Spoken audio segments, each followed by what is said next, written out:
Greetings, ladies and gentlemen, and welcome to the latest narration of the web series The Nature of Predators Book 2. If you're new to the series, there is a playlist listed down below in the description, and as always, I hope that you enjoy. Chapter 47. Date, Standardized Human Time, August 11th, 2160. Putting General Nelthor aside hadn't presented too much of a challenge. The Salmon had been awaiting my return to the SC corridors, while keeping a close eye on the budding Sifkit settlements on our homeworld. While Lastman had signed off on the plan as a way to ingratiate ourselves to the galaxy, the Grand Herd had a reputation for being destructive. I could see why they'd constitute a security threat to our military, but from my vantage point, the fluffballs mostly wanted to mind their own business. If the humans could gain control over Tinsas, I imagined the Sifkits would be happy to move off of our abandoned continent and back to their homeworld. With how the Arctic bison was stewing after what Dustin had disclosed to him, I wasn't sure whether he'd pull me off to that detail. I was making tangible progress with Loxel. He was starting to warm up to me, and perhaps bison by extinction. We could have friendly relations existing side by side. It's a good thing our public is being kept away from the herd for now, since it's strange for us to all have aliens on our planet. Naltor's eyes narrowed with suspicion and outrage. Tassie, why the feck would you even consider sending out your own people? It's that important to you to be friends with aliens that'll use you and banish you. So much for humans being peaceful or fecking different from our own conquerors. It's exactly as I feared. With not much we can do to lift the flipper against you. Yes, you half-feathered nerd. Tassie is a scientist, and this is her one dream. She was manipulated by a much more experienced player. She isn't prepared to handle herself against foreign agents. It's not like she turned on you. She wanted out, clearly. Dustin objected on my behalf. If the Terrans didn't know for certain about the Arxel, they certainly do now, after Tassie confirmed it, and spouted everything to you before me. You, the one who told us half of the galaxy's story. As secretive as some Tessia recluse. All I wanted was to help. Think what you want of me. But I'm your friend, Naltor. I can try fix this. I'm the only one on the first contact party who will try, it seems. Why don't we keep our heads and figure out how to play this? The Selma paced back and forth. Flippers folded. Leave, nerd. I'm not involving you in sabotaging your own people's intelligence, because I have standards. I don't use civilians. You're committing treason by telling me any of this. When you betray your country for another, you can never go back. You better be damn sure. I would know. With how the Huddlem still spits my name, I made my nest and laid in it, but you have no intention of packing your bags for Ivrana. I am here to ensure that Bison's get a fair shake. I am no traitor. I am upholding the Sapien Coalition's values of peace, equality, and friendship. I'll never play any part in twisting another species to do our bidding, like the Federation monsters that came before us. If it's treason to see that these schemes blow up in Jones's face, then I can live with that. You always said I'm a martyr, didn't you? If you recall, I added more to that with Zulk. You are hopelessly naive, just as Tassie is, and you give others too much credit on their intentions. Your Sapien Coalition stated ideals are just that, ideals. No idealism survives the real world. I don't believe that, Naltor, and neither do you. You believe in Lastman's ideals of bison unity. Look how that's worked out. I thought that we were on a better path before the new global war piled bodies in the streets. Ivrana is holding together by a single feather. I'm trying to keep my people safe against the insurmountable threat. We all are, I chimed in. Humanity, in their defense, sees the Sapien Coalition as their people. The Arxel are a complication, just like the war breaking out on our homeworld. The Terrans fear bloodshed, and a conflict within their own ranks. Kaisel buying his planet goodwill might further everyone's objectives. Dustin fleshed his teeth. The decision is yours, but Tassie and I are on the same page about how to play this. The cat is out of the bag. Directing the Greys towards the vulnerable planet could, straight up, save lives. It's not about politics or spies. You heard what was said at the Sapien Coalition meeting. Nobody is going to protect the fossil and the Kolshians. Let me get this straight. You tell me that humans tried to feck us over, that Tassie was feathers away from going along with it, and I should try to push the Arxel, somehow the only fecking allies we've got, into doing exactly what you asked. What's next? I should send Jones our nuclear codes? Neltor.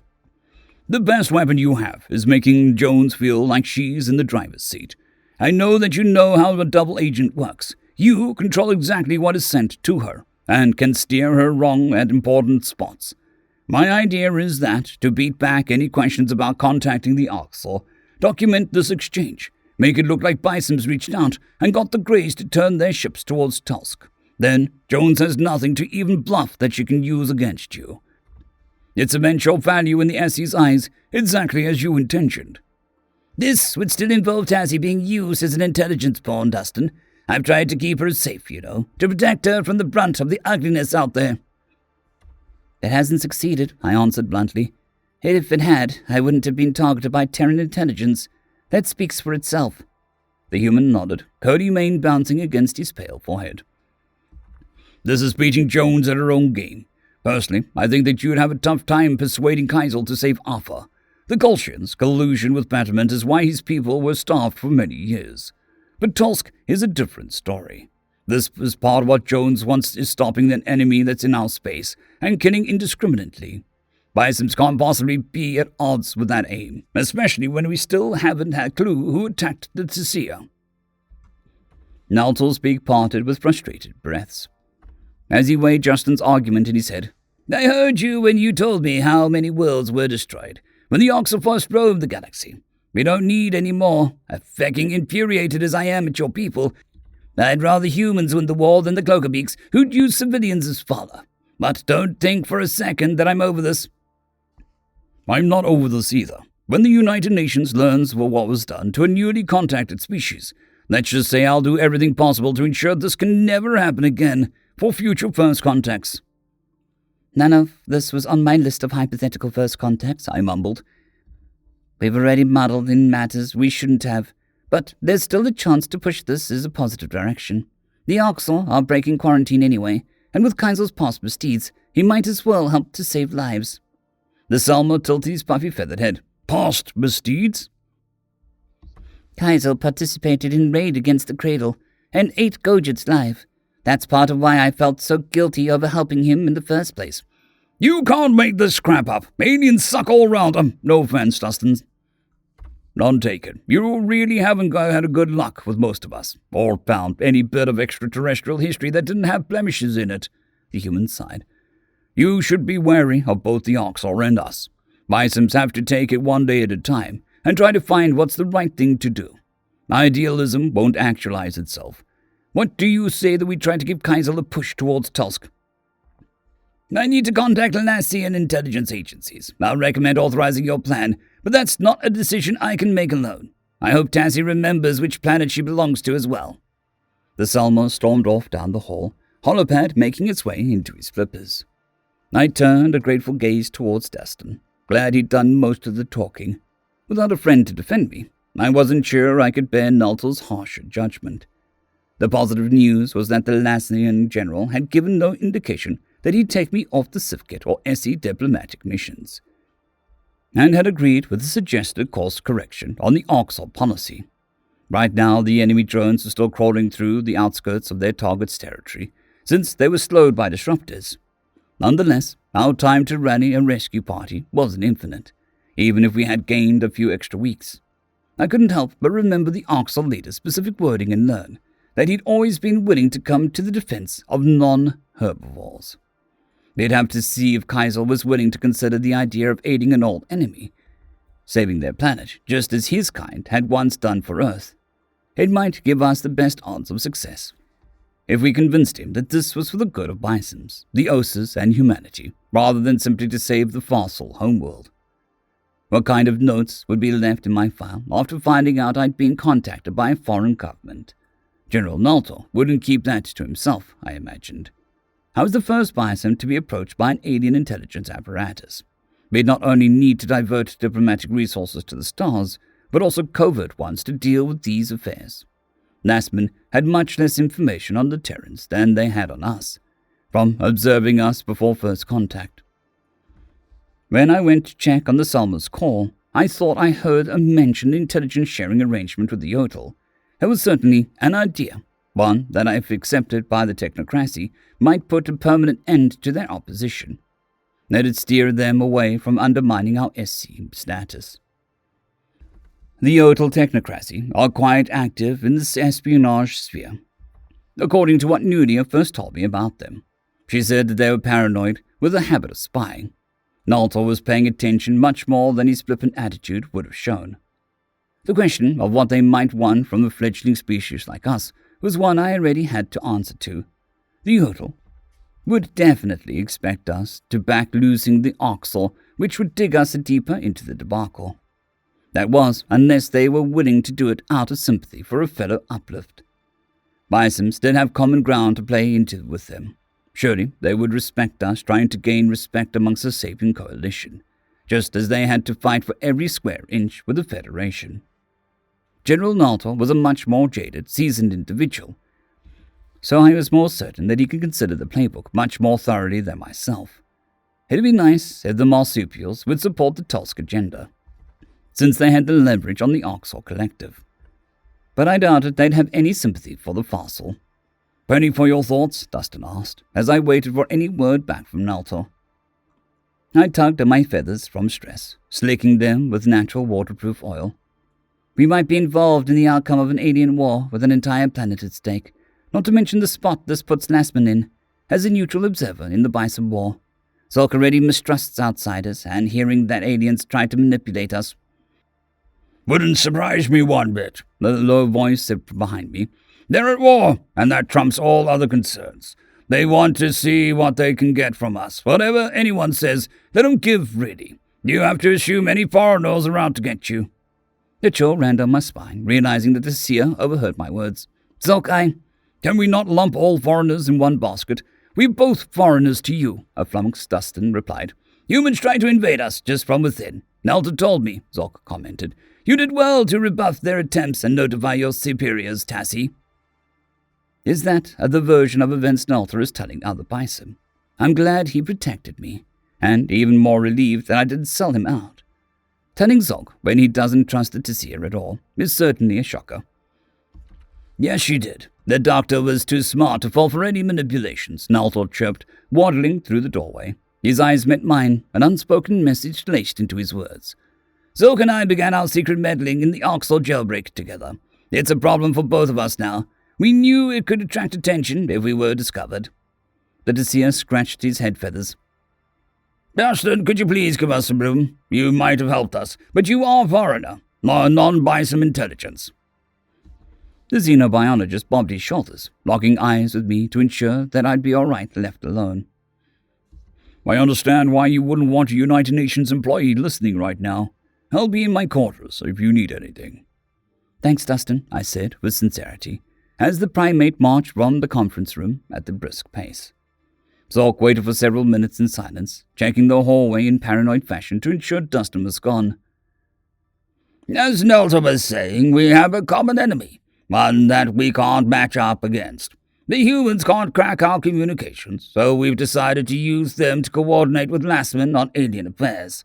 We need secret channels for our true plans, and other ones to let information slide, where we don't mind it falling into Terran hands." "Naltor, you're a sly devil. This is how he gets the nomads to hand over their technology, and it's their idea." The Selmore lifted his beak coyly. "We need to build our own alliance, Tassie, so that means we go after everyone lacking friends. You get enough other parties who, on their own, are weak, and eventually it gives you power. Why stop with Sivkid refugees? If the Oxel save Tulsk, we make sure that the fossil know they are indebted to us. We can even take a few in with the help of the Terran Kessler-worthy ships and make them see us as a fresh start." "Just like Kaisel does," Zulk agreed. "It'll show our generosity, or as I'd put it, our usefulness. We'll take the people they don't want. We come during crisis, so they should devote full energy to resolving their ecological one.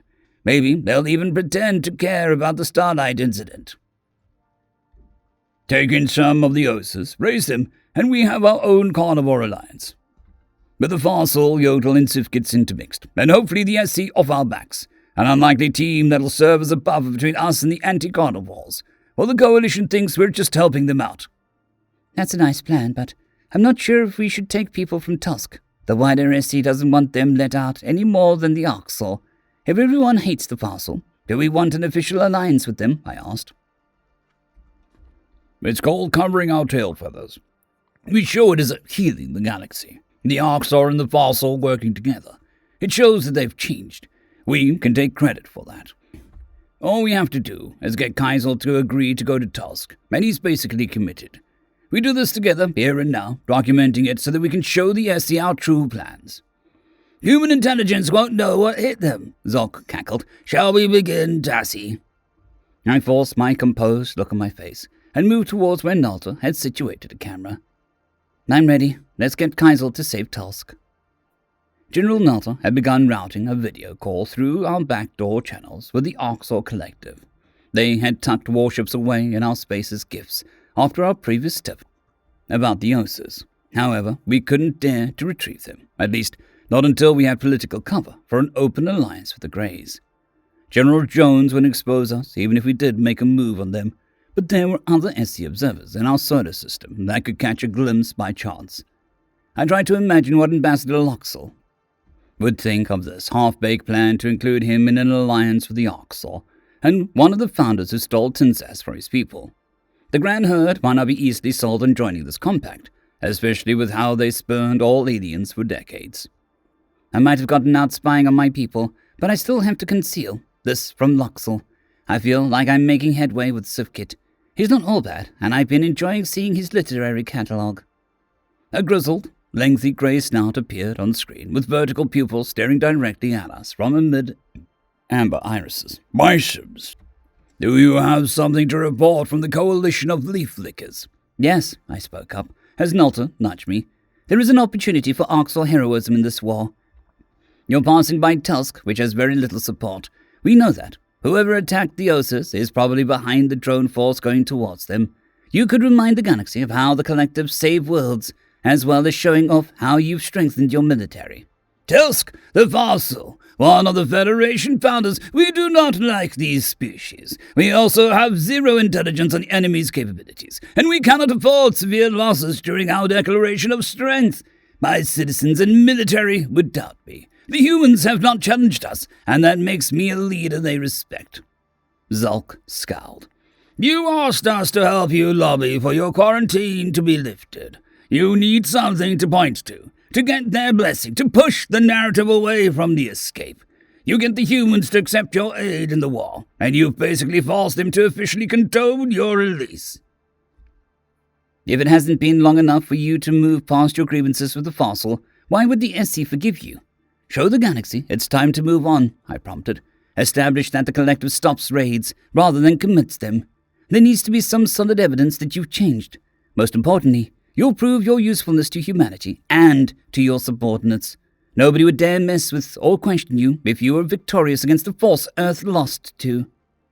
The Oxor's eyes gleamed as he tapped a claw against a massive fang that protruded from his maw.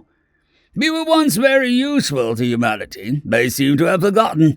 A reminder might be in order. I suppose we could set up an ambush, a low-risk, high-reward play, with my multitude of ships. Well, the Fossil, we know lost to the galaxy. I suppose I do not want these drones to have a chance to attack more carnivores, like biceps. We all would rather fight them here, yes. That's an odd sentence structure. It doesn't sound like the rest of his speech. It's almost like he's parroting someone else. Better to fight them at Tusk than have them come after you as soon as you set up by the Osas world, Nalta agreed. Here, you have backup from humans and the element of surprise. It's the best point for a conflict, where there's the lowest probability of severe losses. You must see the opportunity for us all. Kaisel's nostrils flared with a hint of frustration. Yes, I suppose I do. We left isolation to help avenge the Osas. I must show my people that I'll follow through on defending non-herbivore species and bring back Oxor greatness. All of our work to rebuild the military has led to this moment where the SC cannot hold us back any longer. Your fleet will be their saviors. Of that I have no doubts. You waged war with hundreds of species once. Bisons have full faith that you can handle whatever these enemies throw at you, and we're glad to work with you. You're proving yourself to us. Now, more than ever, worthy of a carnivore alliance. The Carnivore Alliance, it would be our own savior coalition, free of the judgment and idiocy. I would not mind this, General Naltor. Well, all I originally asked of you was to hear me out. I appreciate the bison support of our goals. You can count on it. I look forward to a day where we have full trade between our peoples, and can have our diplomatic communications openly in the future. Let us know of your victory as soon as it's played out at Tusk, and we'll dismantle the SC's opposition before they've even realized we hit them. I like the attitude. I'll be in touch to request updated intelligence after consulting with my military chief hunters. Farewell, bisons. I breathed a sigh of relief, glad that Kaisel went along with the plan to aid Tusk. The Collective might be the difference maker in that fight, as one of the few factions to help in the Farsel's defense. Dustin would be pleased to hear the news, since he'd wanted to save Farsal lives, as an idealistic act. It served our ends as well, and let Bisons craft our plans instead of getting pushed around. Once the Arxel had intervened in an enemy attack at our behest, General Jones would have nothing else to use against us in her bluster. Someone with Naltor's wits, perhaps, could outfox Terran intelligence at their own game. It had been a good idea to bring him into the fold. Bisons just might be able to finish our plan of securing allies and winning over the SC after all. End of chapter. I would like to thank our T5 members and patrons, Casper Arnholtz, John Creighton, Vidmori, 050, Dragzoon W.R.E, and Elijah Silvercross. Thank you very much.